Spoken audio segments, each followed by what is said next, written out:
Снимаю я тыквы.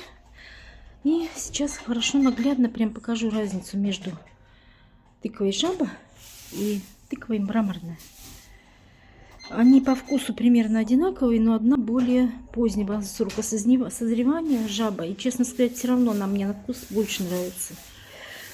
И мраморная и жаба, они 75 рублей. Вот это мраморная. Видите, у нее такая гладенькая шкурка. А вот это жаба. Ну, если внимательно посмотреть, действительно, у нее шкурка как у жабы. Шкурка. А рядом вот эта тыква, которая дольками, не знаете какая? Француженка, как она? Французская, как она? Французская. Французская. И вот гитара, насколько я знаю. А это какая-то из более простых тыков. Ну, вот разницу показала вам между мраморной и между жабой.